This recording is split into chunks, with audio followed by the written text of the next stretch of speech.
your electricity and gas bills and your home heating oil bills by up to 300 more pounds a year because we've got to go net zero. Us going net zero is going to make fuck all different if you believe in global warming, which I don't, because the Earth's been around now for what, 14 billion years, and I mean, people have been on this Earth for 4.7 billion years, and we've had climate change come and go with cycles, Governor, cycles. Explain that to this stupid government. God, they're weak, aren't they?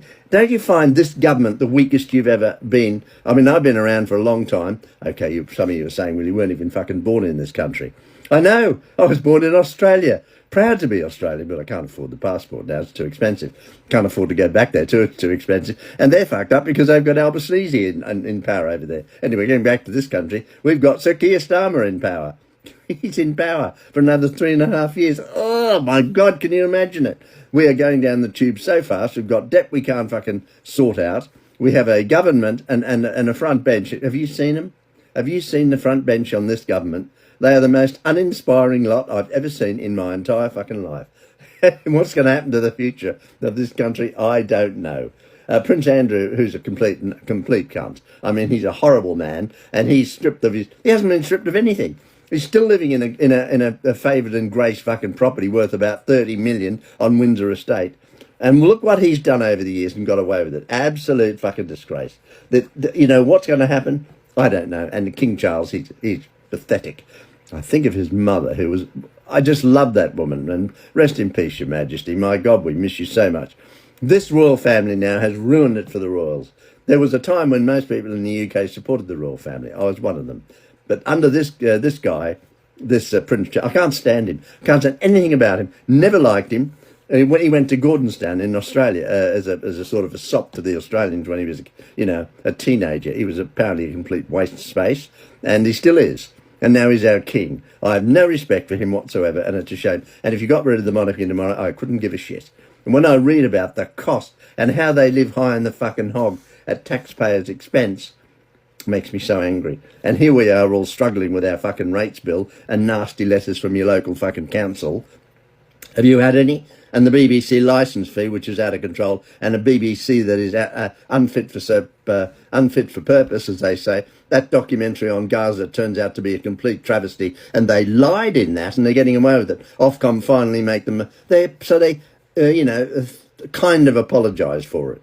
They lied to us. They're presenting that as being the truth. The BBC, oh my God, they are pathetic. Have you seen the presenters? A joke. And Sky News, equally a joke. And CNN, you're all a sham. And MSNBC and ABC in America, the left-wing bloody... I don't know what's wrong with it. Why do they think they have the right? Why do they think they have the moral high ground?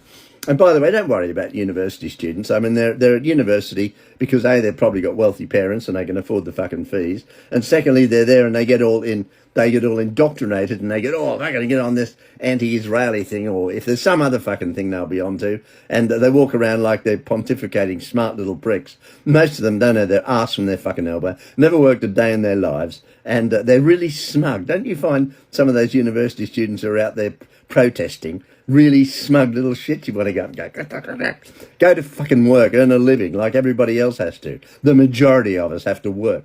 I left school when I was 17 and went in the army. We didn't have any money. It was fucking horrible, to be perfectly honest. And I'll never forget the first night when I was at bloody Enoggera. I'd taken the train from Kingaroy to Enoggera on my own, and I knew it was a big thing going in the army. I didn't take it lightly. I was looking forward to it kind of, but God, I was homesick. And that first night in Enoggera, I fucking cried my eyes out. I was so homesick. I kind of got over it over the next few weeks when I finally finished up at Puckapunyal doing basic training, getting yelled at by a bunch of dicks. But anyway, that was life. That was how you got over it. And you made me into more of a man than I already was. And I'd worked all my fucking life. I started, working for my dad, opening the papers up at the butcher shop when I was like, I don't know, 10 or 12. But anyway, that's beside the point. I've got totally sidetracked there. We are in deep trouble in the UK. We've got immigration out of control, no plan in action whatsoever. And aren't you angry about it? And I've told you what we've got to do. Got to do the detention centres like we did. Watch that documentary on the Second World War. The prisoners are treated with respect, but at bare minimum, so they don't look forward to coming to the UK, which is what they're all doing, and it's out of control, and we've got to do something about it before it's too late. Birmingham is a symptom of the time. Look how fucked up that city is. England's second largest city. Enough said today. And oh, by the way, Ed Miliband facing an open revolt from the energy industry. Oh my God, he's a prick, isn't he? He's a guy that I've always wondered if he went to school with you, you want to kind of give him a good go around slap him.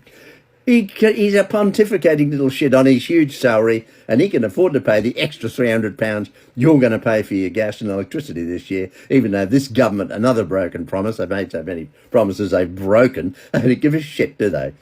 And your electricity, gas and heating supply bills are going to go up by £300 more this year. We're one of the highest taxed people in the fucking world now, here in the UK and in the G7. And our growth is fuck all, 0.01%. How fucking pathetic. Inflation out of control, really bad. I've talked about the Governor of the Bank of England.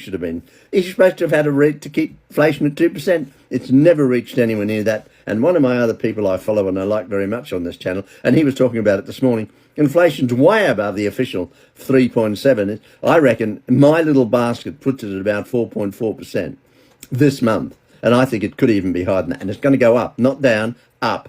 Everything's going to cost more. And it already is, ladies and gentlemen, already is. Elon Musk, I think he's amazing. You know, all that bloody negativity about poor old Elon, he probably gets going in that thing he did with Donald Trump. But he's still worth the richest man in the world. Could be the first man to be a trillionaire. How much have I got in the bank? Oh, 3 and 6. 3 and 6, that's old money. And Donald Trump's meeting with Zelensky yesterday in the Oval Office, I thought was pathetic. And Donald Trump, shame on you, and I'm a supporter of you, you know that. But shame on you how you're treating Ukraine.